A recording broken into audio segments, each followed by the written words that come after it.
Another Wednesday's come and gone, and I've got some comics. Let's talk about them.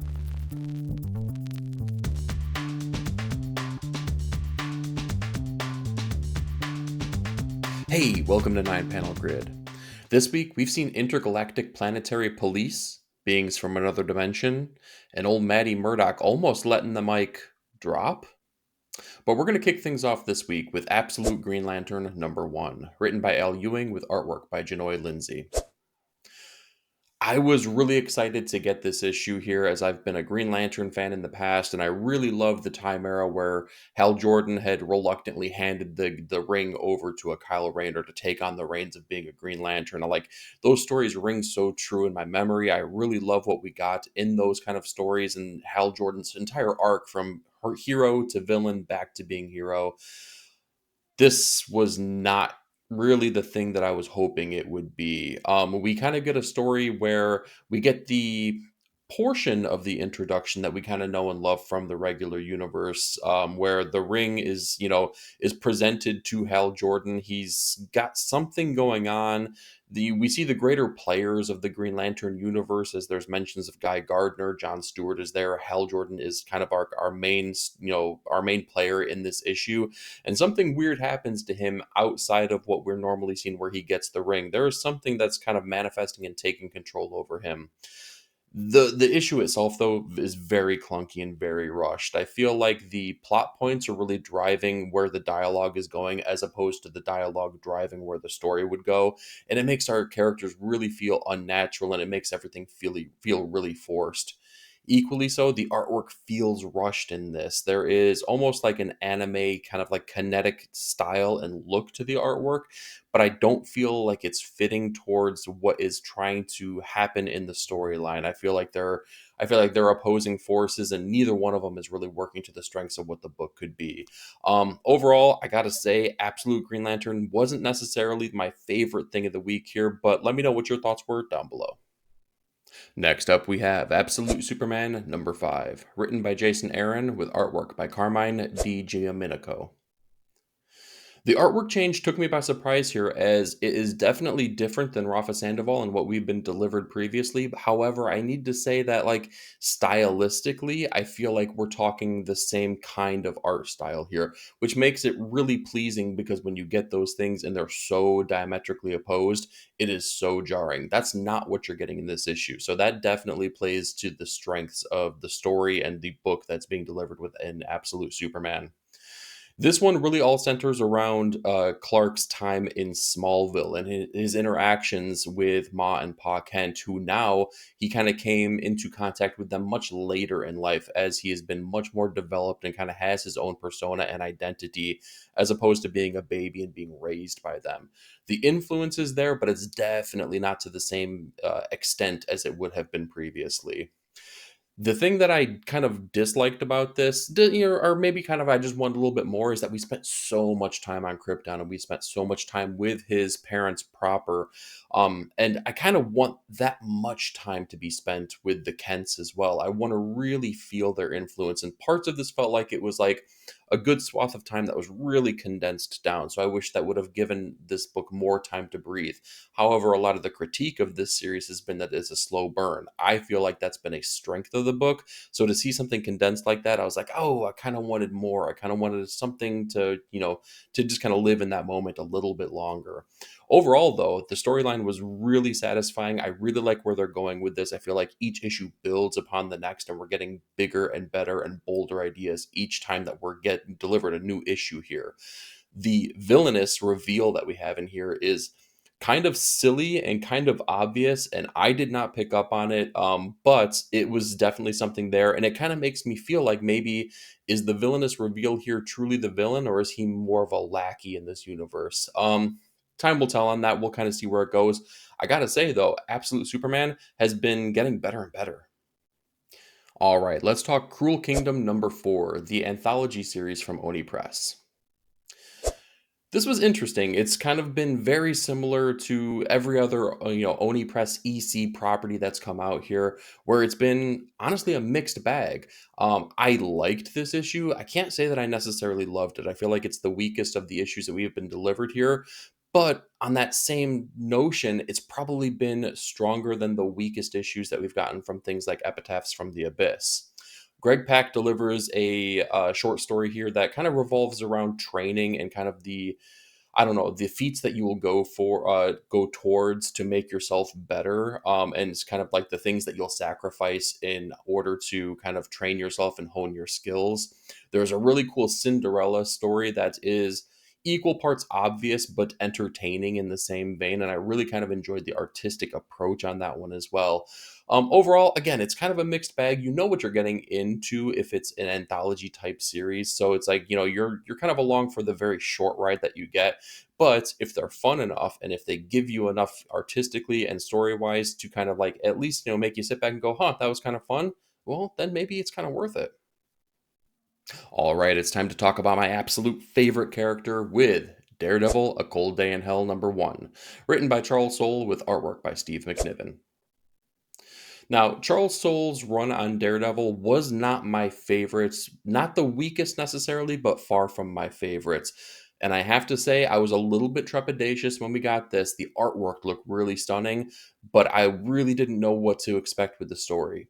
What I can say is that the story definitely hits. This has that same feel and that same resonance that you would have gotten with something like an Old Man Logan, considering now that we're working basically with an old man, Matthew Murdock. He's lost his powers. He's working in a food kitchen, and something happens. There's a catalyst to him kind of regaining his powers, unbeknownst to him at first, and it kind of like triggers him to go back into the superheroics and start doing things that are going to be for the betterment of Hell's Kitchen in New York City. I really like the approach here. I really like the feel that he has with Matt Murdock. I said he was working in a soup kitchen, and that like just gives me the same feeling that I had when he was working in a soup kitchen when he was, helping Karen Page in the past here to kind of like, get back on her feet. And the same, feelings that I had when he was doing that similar thing when during Ann Nesenti's run. The biggest character trait for Matt Murdock is that he's always there to help the little guy. He's always trying to put the best foot forward for the people that are in need the most. So when I saw that, I felt like, oh, there's such a deep understanding for that character, and I appreciated it. Steve McNiven's artwork is really what makes this issue sing, though. It is giving all of the feelings of like so many different styles and versions of Daredevil, but the distinct things that I think of when I see this are Frank Miller's artistic approach and Lynn Varley's coloring, specifically in the Elektra Lives Again storyline. I feel like those two married together are kind of like the North Star for what Steve McNiven is trying to do with his artistic approach here, and he hits it so hard. This issue works really well. We get a nice look at what the future of New York City looks like in this particular out of continuity storyline, and like everything just kind of works. Everything fits into place. You get real classic Daredevil feeling, but you also get this new out of continuity feeling that makes things fresh and exciting and bold, and it definitely doesn't let you know where it's going to be going. So, Daredevil Cold Day in Hell was really great. Next up, we have Hyde Street #5, written by Jeff Johns with artwork by Francis Portela. This has been an interesting series as I feel like it just keeps zigging and zagging in directions that I don't expect it to go. And it's not necessarily the narrative that I'm speaking towards, but like maybe kind of like what the mission statement of this book is. I really expected a heavy horror driven series when this was announced. And we kind of got that, but not really. It's not really a horror book, even though there is blood and gore in it. And then I was just like, okay, well, maybe it's kind of like a monster of the week kind of book. And it sort of is, but not really. And in fact, with this issue, we have like kind of like a look back at a character that we got from the Devour one shot in the Hyde Street universe. And it really expands on her role as she is one of the people just like Pranky, just like Mr. X Ray and our Frankenstein type character, where they are trying their best to basically capture these souls and deliver them as a means for them to leave Hyde Street. So it expands on that archetype and that character arc that we're seeing from people like Mr. X-Ray and now this Devour character. But the weird thing is that this book is really setting up Pranky to kind of almost be the villainous character. And it's almost setting up some of these people who are cruel and malicious and not good people almost to be the sympathetic characters. It's almost as if they're they're creating a team of themselves, and it's really painting them in a sympathetic light and making them seem like good people. And I just don't know if I want that from this book. It's not bad. It's just something that is subverting my expectations, but not in a way that I really enjoy. I really kind of wanted a deep, dark, like really gruesome kind of book. And even if it was going to deliver some kind of overarching story, that would have been fine. But I kind of would have wanted the protagonist to come from a different avenue than people that are already on Hyde Street. So I don't know. This one is kind of just middling for me here. It's definitely not bad, but it's just different than the books that I really look at when I say this is great.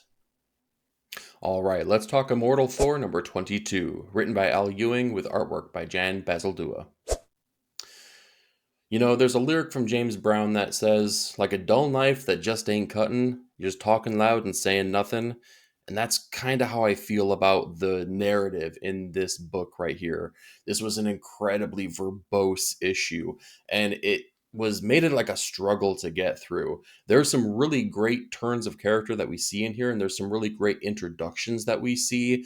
The first pages and the last pages where we're delivered this Utgard Loki, right? This godly version of the god Loki himself, the one who sits above Loki. And that was really cool as he delivers this notion of the coin flip and what the coin flip really means on each side and what that is potentially delivered throughout the story.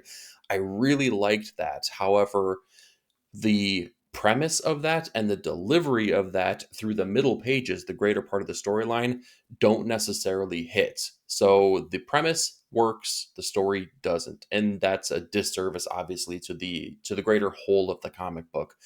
The artwork is fine here. If you've been following along with this, you kind of know what you're getting into. I feel like the artwork hasn't really soared on this book since we had Martin Coccolo on it from the very earliest issues, but it's not bad necessarily. It's just that it's not delivering really bold and big, exciting things for me.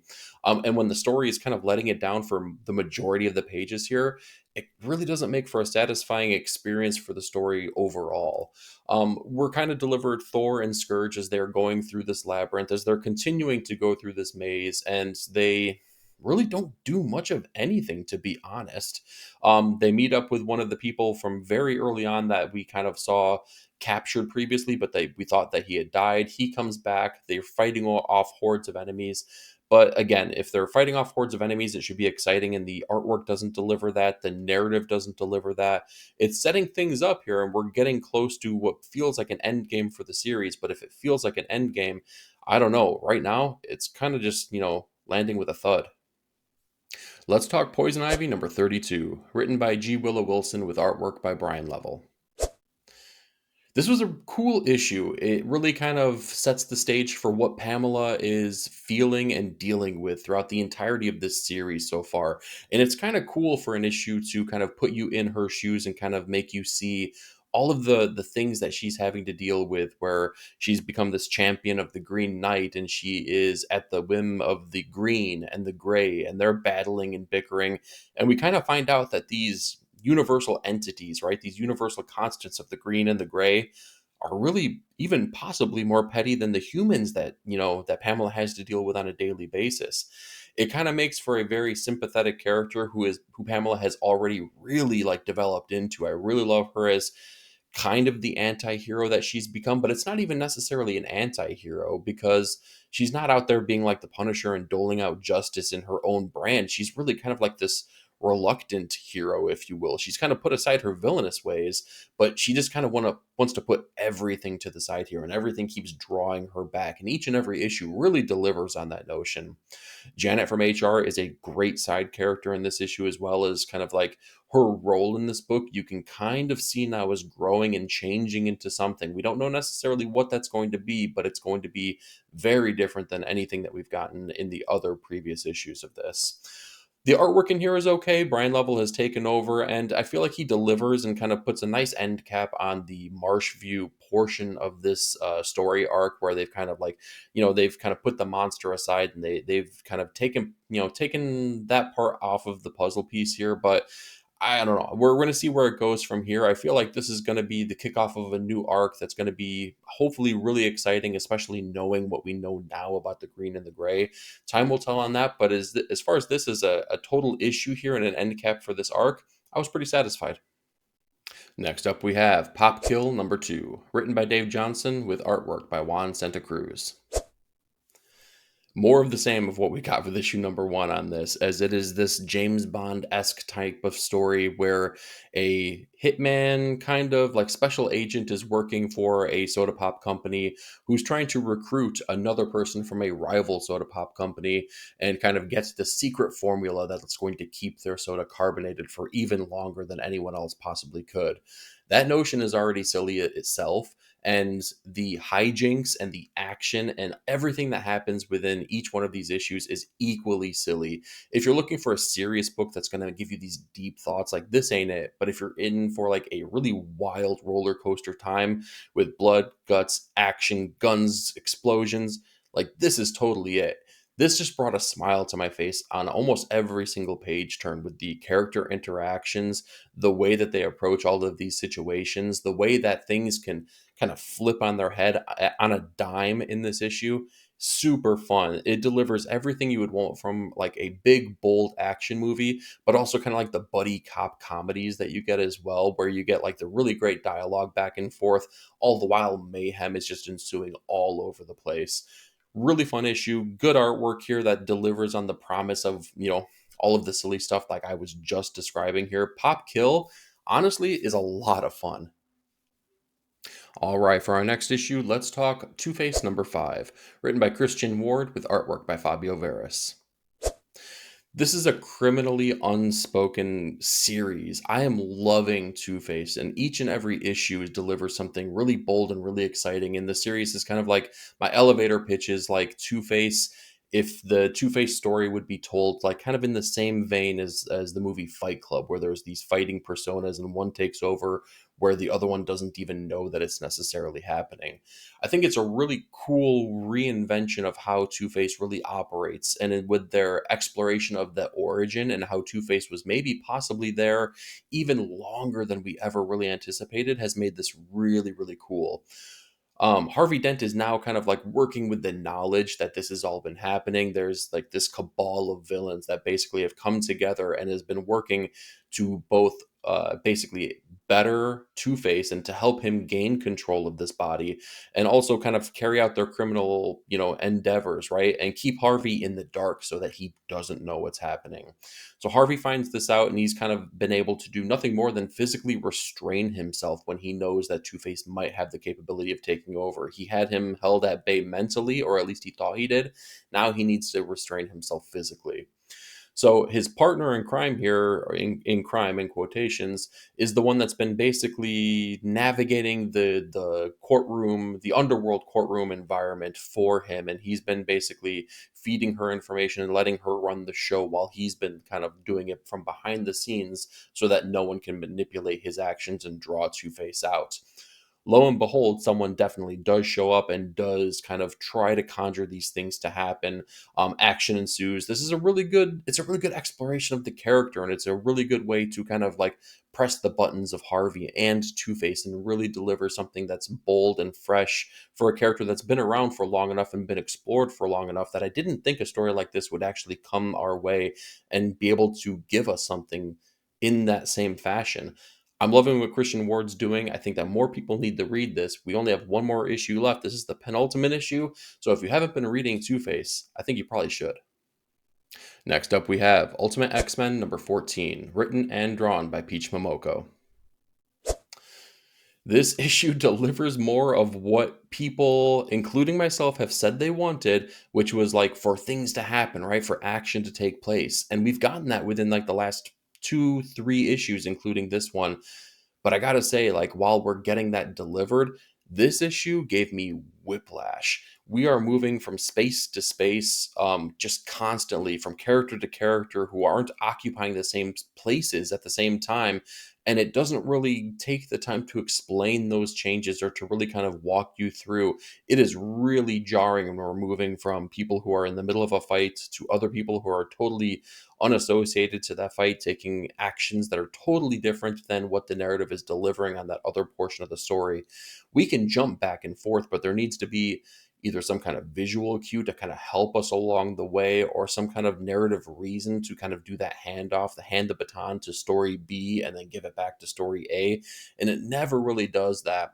On top of that, some of the action that's taking place here is in the physical realm, some of them is in the astral plane, and there's really no good way to differentiate when those two things are taking place and how they're being affected from one another.